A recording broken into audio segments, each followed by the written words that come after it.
Yes, this time we're going to do something just a little bit different. This time on the undergraduate survival guide / the internship game, I've sat down with two very, very, very, very special guys, Emmanuel and Mohammed. Shout out to those guys.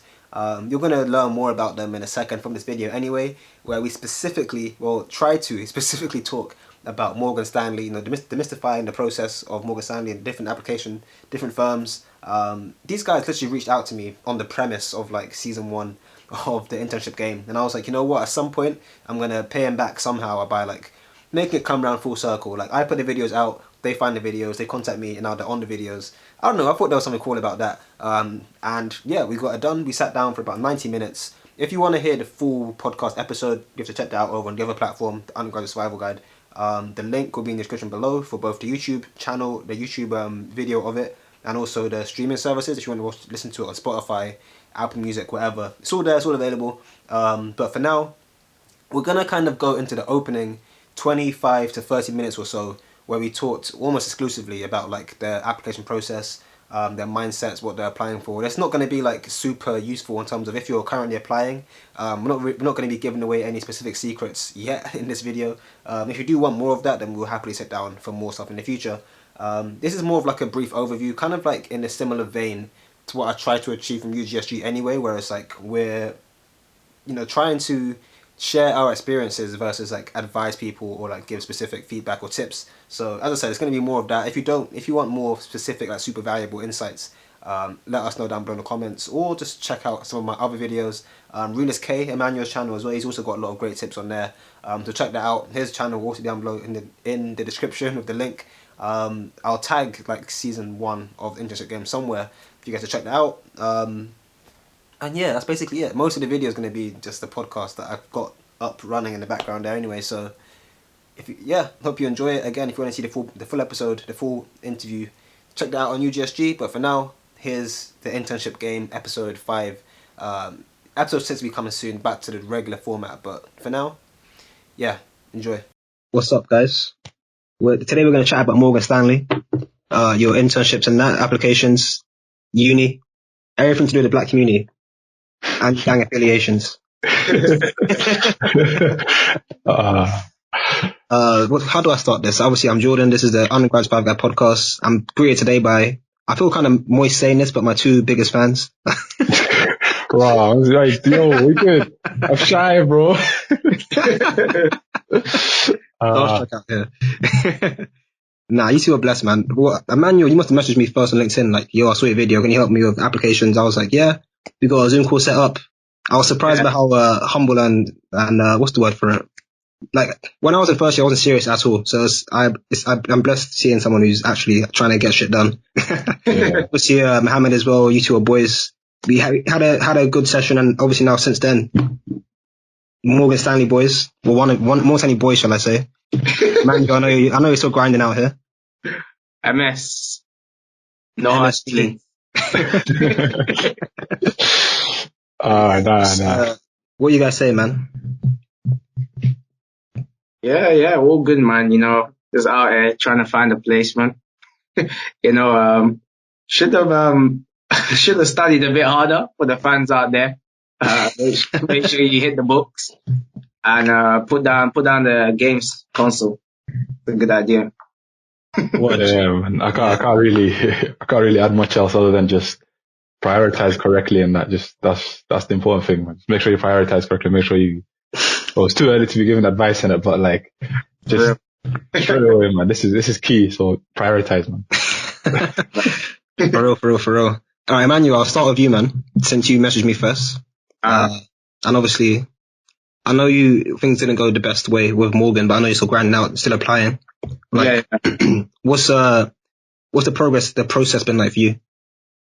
When I started it off, I can't lie, it started off with 2 people, my boy Matt and my boy Mo, which is here right now.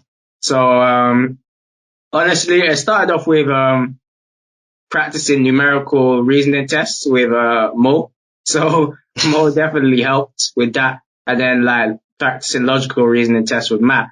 So obviously I needed to pass that test before even Morgan Stanley even looked at my application.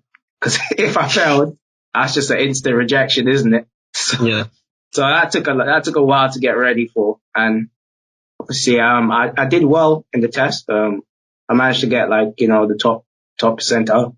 So they got back to me. And when they got back to me for my telephone interview, I done that. And then they got back to me for the assessment center a few hours later. So that was quite interesting, Same day they got back to me. But I also posed some problems because I wasn't ready. I wasn't ready. I did that exact same week. Goldman Sachs decided to finally turn around and say, "Hi, we remember you. Controllers division application." So 2 of the biggest companies ever came back to me in the same week. Like, my luck couldn't have been any worse, honestly. No, but in all seriousness, it was a humbling experience, I got to speak to some big people inside Morgan Stanley, like people which are earning like money, which we, could probably buy the house I'm living in right now. What? The 6-7 figures people, the directors, those people were rich, man. And, one of them said that I inspired them with my story. So I was gassed. I said, even if I don't get in, I inspired like an MD or like, that's cool, or ED. So I was like, I'm gassed. But yeah, man, none of this would have happened without Mo, and none of this would have happened without Matt. So shout out to those 2, man. Yeah, shout out to Matt. Whoever the fuck that is.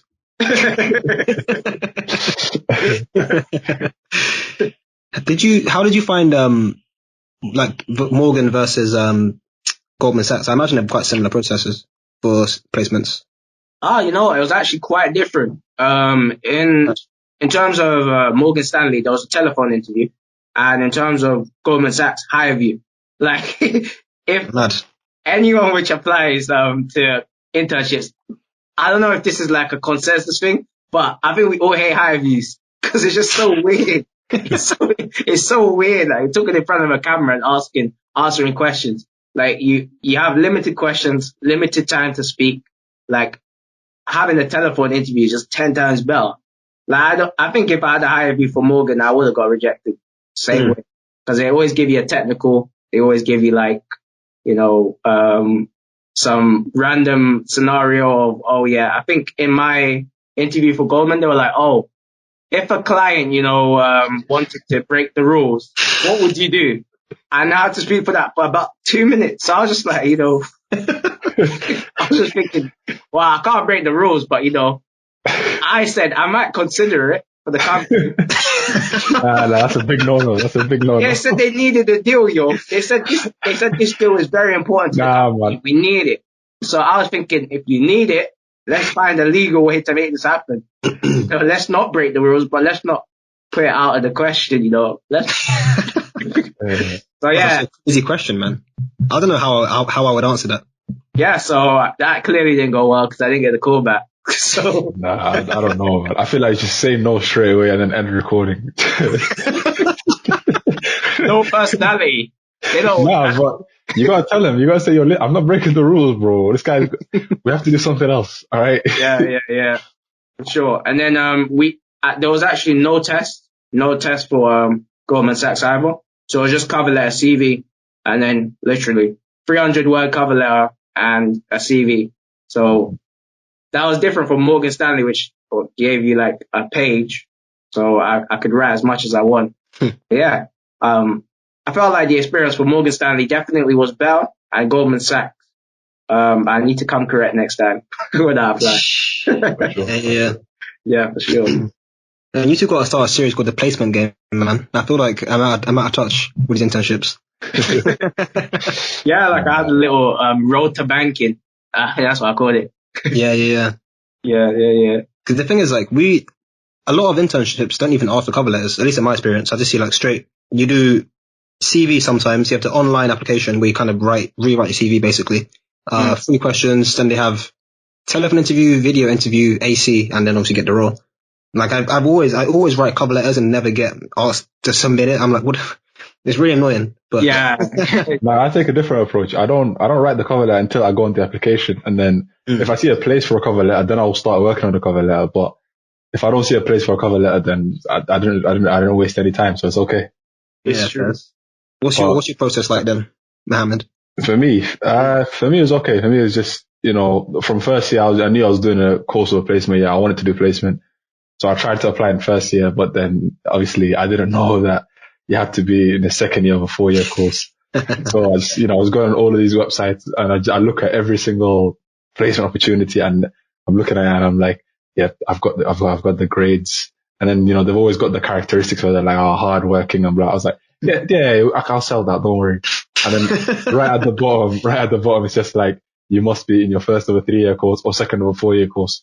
And I just end up having to close every single tab because it's not, I can't do nothing about it. Yeah. So this year started September. Straight away, I was on to placement. Straight away, I was looking, like Emmanuel, I was looking at Morgan, Goldman, Aon, all of these. And, I wanted Morgan more than any other one. So I was just like, I need to get this done. I'm pretty sure I sacked off a few of my modules because of that. So I applied, I'd done my tests. They called me. Yeah, I done my test. I sent my test. I got an email to say, you've got a phone interview now, and the phone interviews will be then and there, and blah blah blah. Prepared for the phone interview. And then I was at work on my break, and I got a call like 12 hours in the middle of a 12-hour shift. I kid you not. First break, I step out for like 2:30. I step out about 2:43. I'm eating. I'm just having my sandwich. I'm like, and then my phone's vibrating. I'm like, why are you calling me? Please. This is the only time I have. And then, she called me. She's like, this is Morgan Stanley. The assessment center next week, Friday. Are you there or what? And I was like, yeah, of course I'm there. What do you mean or what? What kind of questions that? So, went to the assessment center. That was all right. And then it's just, I don't know, everything how I got it was, I couldn't have been in a worse position to get it, because even when they called me and told me like, you've got the offer now, I was on my way to basketball. I missed the call because my phone was on silent. And then I was playing basketball and I just listened to the voicemail and I listened to the number. And then the last 2 or 3 numbers, I can't tell. I told Emmanuel already, but I couldn't tell what she said. So I called every single variation. Like I called like 6 or 7 different numbers. I was like, was it this one? Was it this one? Was it this one? I was like, I can't miss this. It was a Friday as well. So I couldn't wait over the weekend. There was no way I was going to wait over the weekend. Mad. So I called back. I got hold of her eventually. And then she was like, you've got it. Those are high quality. They play with your feelings, I don't like that. They play with your feelings. Yeah. They play with your feelings. They're like, there was a lot of good applicants and, blah, blah. And I was like, just please get to it. Get to it. She told me, I was, happy is an understatement. Happy is an understatement. So yeah, that was that. I don't know. I think it was just because I put everything else on hold and I kind of focused on that. It was kind of a relief for it to pay off. I think if it didn't pay off, I don't want to imagine what that path would have looked like. Yeah, I mean, I'm looking at it now. No, but I don't think you understand. He studied for his lectures and he was actually like, he was juggling. He was applying for doing his modules, applying for other applications and everything. Everything was on hold for me. It was just Morgan Stanley. There was no other companies. There was nothing else. It was just this. Oh yeah, true. So that famous saying, don't put all your eggs in one basket. I had all my eggs in one basket. So if that basket fell, I don't know how it would have looked. Yeah, that's crazy still. Congrats, though. At least it paid off. Congrats, bro, for sure. Yeah, but nah, man, it's temporary, man. It's temporary. I keep telling him it's temporary. I want to get the grad scheme. That's my goal. So when I get that, then I can start properly thinking. But for now, it's just, this is like it's a big step up, but we've got work to do. Still got work to do.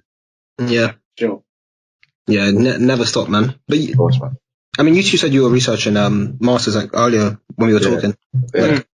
Like, would you favor a master's over a grad scheme, or is a job more important to you guys? Like, I'm asking both of you. Who do you want to go first? You can go first. You go first. For me, and this is no disrespect to Aston Uni, I understand where my uni stands in the rankings. So me personally, I can't not do a master's. You know what I'm saying?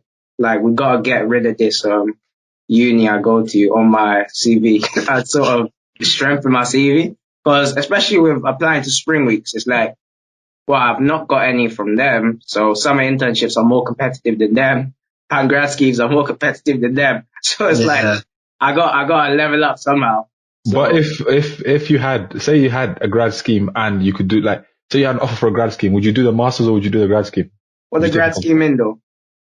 Sorry? What the grad scheme in? A role, something you wanted, something you applied for that you wanted, let's say. Well, I don't think I'm getting my wealth management grad. No, bro, say you had it. Just a hypothetical scenario, because I want to know which one you prefer. I'm pretty sure he wants to know which one you prefer. And No. If I've got it, what am I doing a master's for? That's money out. There we go. Make money. Yeah. But that's the problem, getting in. The whole reason I'm doing this master's is just to get more callbacks, sort of get to the stage where I can prove myself, rather than they're just like, oh, it's another one of those. into the bin. Yeah. No, we don't want them. But what's your opinion on it, Mo? I got a different approach to you, man. I'm gonna be honest. I don't think Aston Uni is what you're making it out to be, because even for Morgan, for the assessment center, there was a guy from Aston Uni who was one of the assessors. There's a lot of people from Aston, like I think 2 or 3 people from Aston Uni got in. People from unis below Aston Uni in the complete investigative rankings got in. So it's, I don't know. I don't think it's as low as you think you perceive it to be. I don't know, man. That's just my opinion.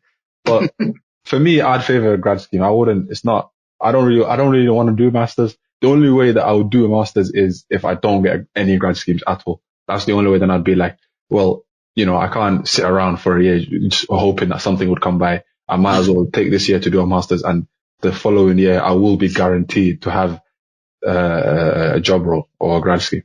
Wait, are you looking for a grad scheme or are you looking for a summer internship? Well, right now, I'm looking for a summer internship final year.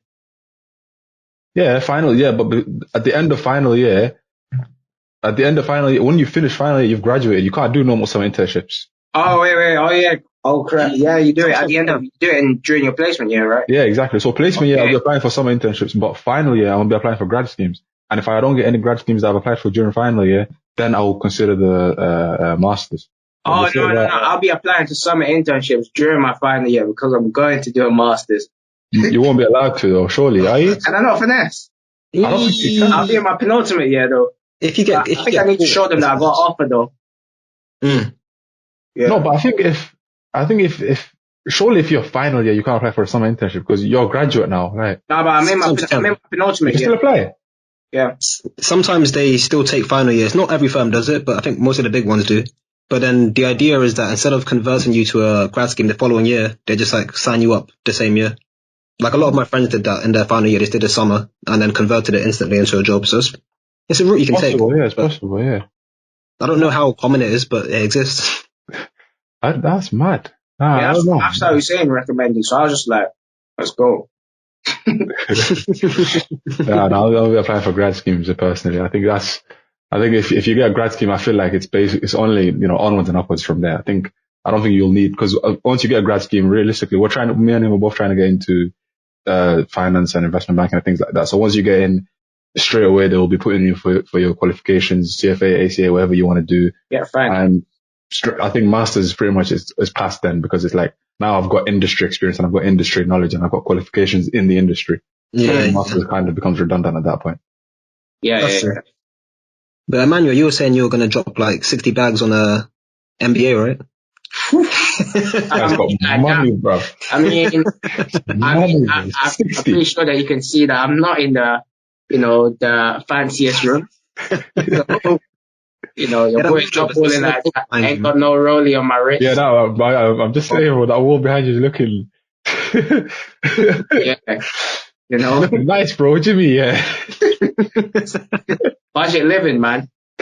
Even this uni accommodation, I'm gonna have to think about going elsewhere. 140 a week is just a bit too much. Yeah, it's true. Yeah. Are you both in uni halls at the moment? No, I'm at home. Oh, Chilling, saving a lot of money. Uni's a 30-minute walk for me. Oh man, I'm good. Yeah, this year's been long. Like I'm in Bristol right now, and I'm like, why am I paying to to do uni online. Yeah, it's ridiculous. I feel like, I don't know, man. You lot kind of got finesse there. I'm not gonna lie to you.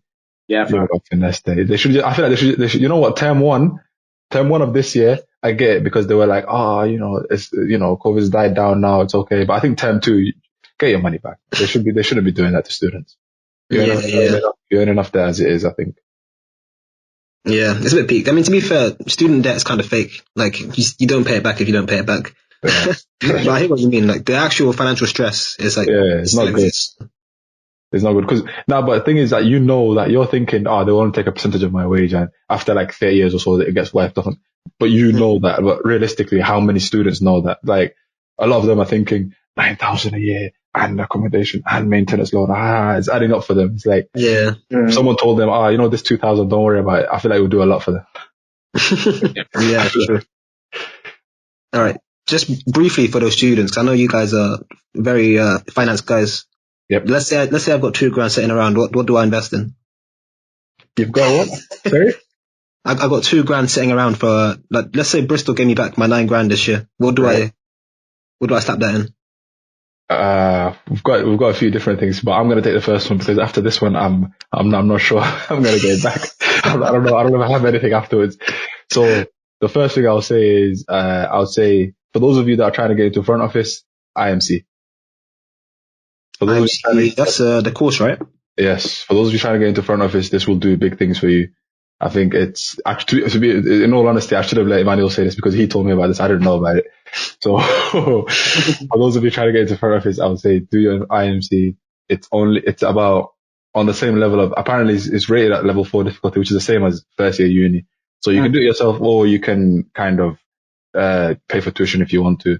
It costs about £700-800 for the material and the exams together, unit 1 and unit 2 and all of those things. And then tuition would be obviously a little bit on top as well. But I think in the long term, that's basically half of the money that you have laying around. But it's worth it. It's worth it because once you start applying for these roles where it's like, like you're applying for front office and things like that, and the guy next to you might have better grades, might go to a better uni and all of these things. If you have this industry knowledge and you have this thing that says, I know what to do when I get started. I don't need a crash course. I already have my crash course. It bodes well. It bodes well. It's kind of, I think they were saying it's like 30% of CFA level 1, which for those of you trying to do finance, that is well. For sure. Nice. That's what I'd say. Good luck, Emmanuel. I think I would say the same thing. If not, definitely look into CISI, which might be a cheaper alternative. And you can also do like a level 4 inside investment management.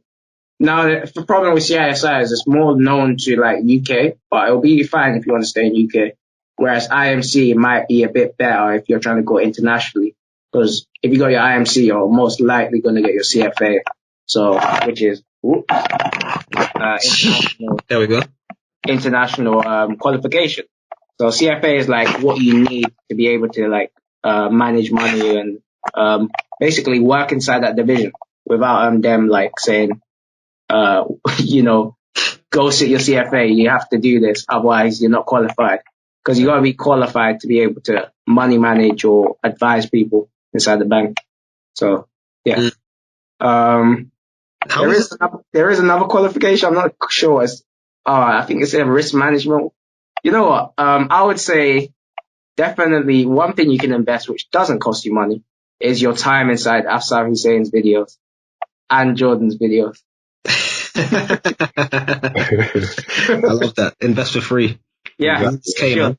Yeah, that's actually a good point. Actually, instead of paying £700-800, pay 5-6 minutes. Smash the like button for the algorithm, all that crap. Yeah. Of course, come on.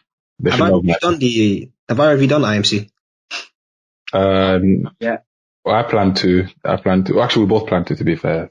I plan to make it sound like he does it. He told me we both plan to.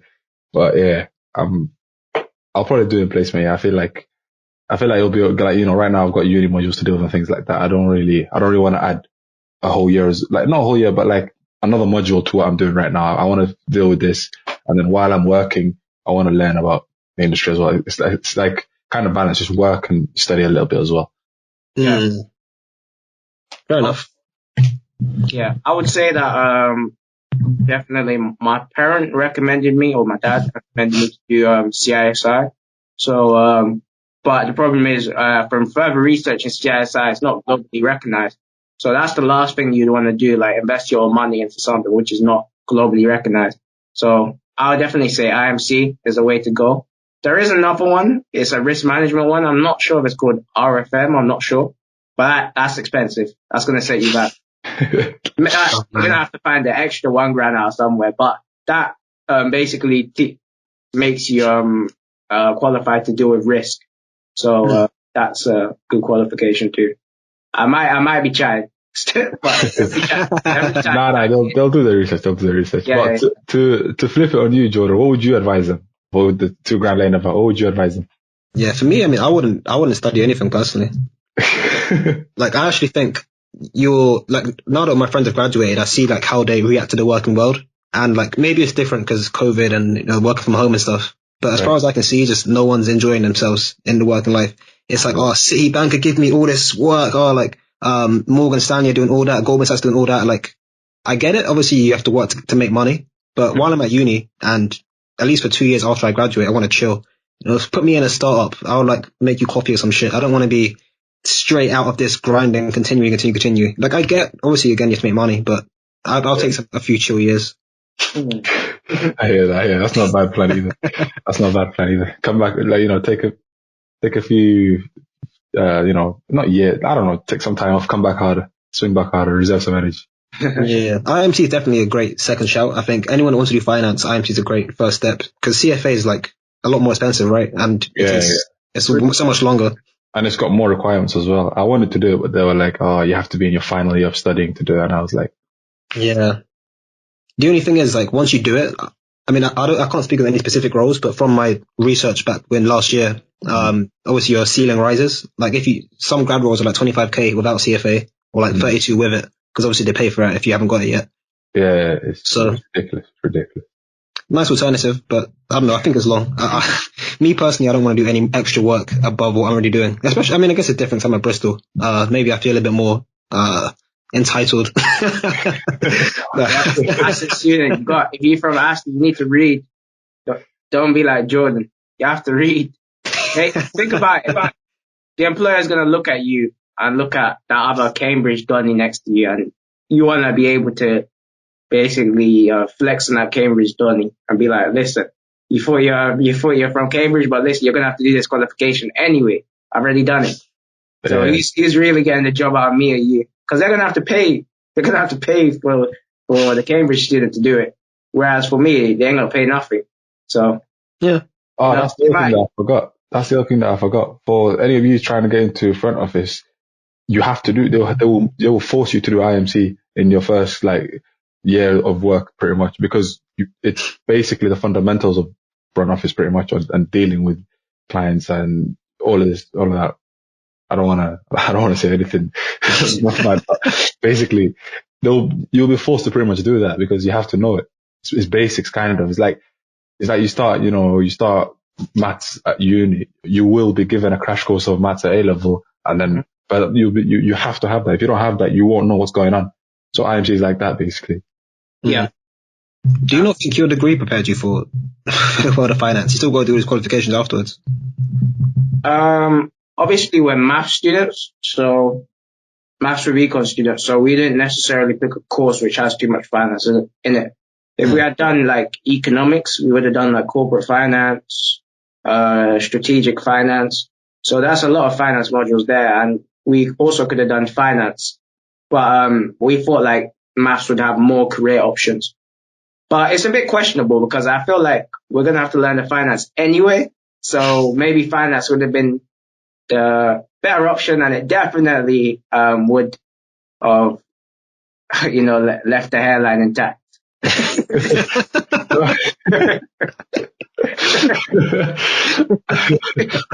Nah, you know what it is? I think I was always going to do maths. I wasn't, maths was never in question. It was always, was I going to do pure maths or was I going to do maths with something? And, it was maths with economics because for the finance side of things. But I think even if we did do finance or we did bioeconomics or we did, international business and so any of those things, we would still have to do these qualifications. It's just those courses would be better equipped because from those courses we would learn the content. We wouldn't have to learn again. We would have to learn for the first time, so to speak. So it would just kind of be a revision, which means the content would be easier for us. But Exactly. I think I would still like, even now, if I was to go back and choose between like knowing what I know or choose my degree again, I would still choose maths and economics or maths with economics. I think pretty sure he's on a different side. But Me, I came to uni with two courses written down. I wrote BSc Finance or BSc Maths with Economics. Now, I didn't know that BSc Business and Maths was a thing. So if I had known that, I probably would have picked that because, I would have learned about some business modules. I felt like that would have been important.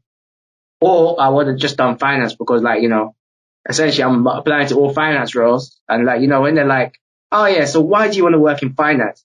It's just like, as a math student, I feel like I'm at a disadvantage here. I just don't know all the financial terms and all the things that other finance students know.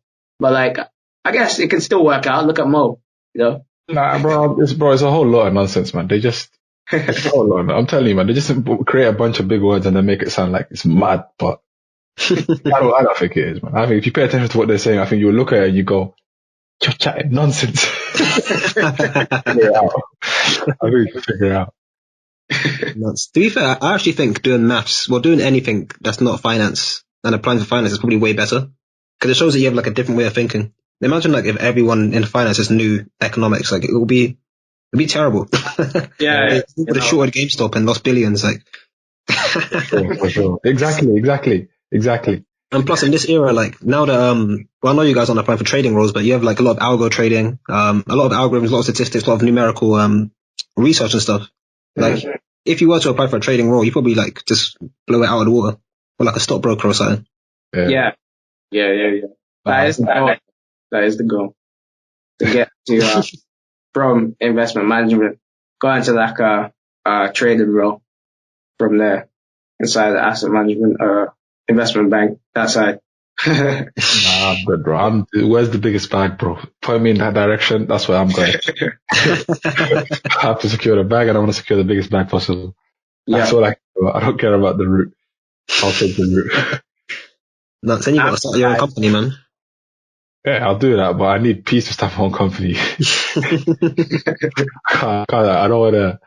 Nah, I got to start my own. I need peace. I need a little push, and then we're good to go.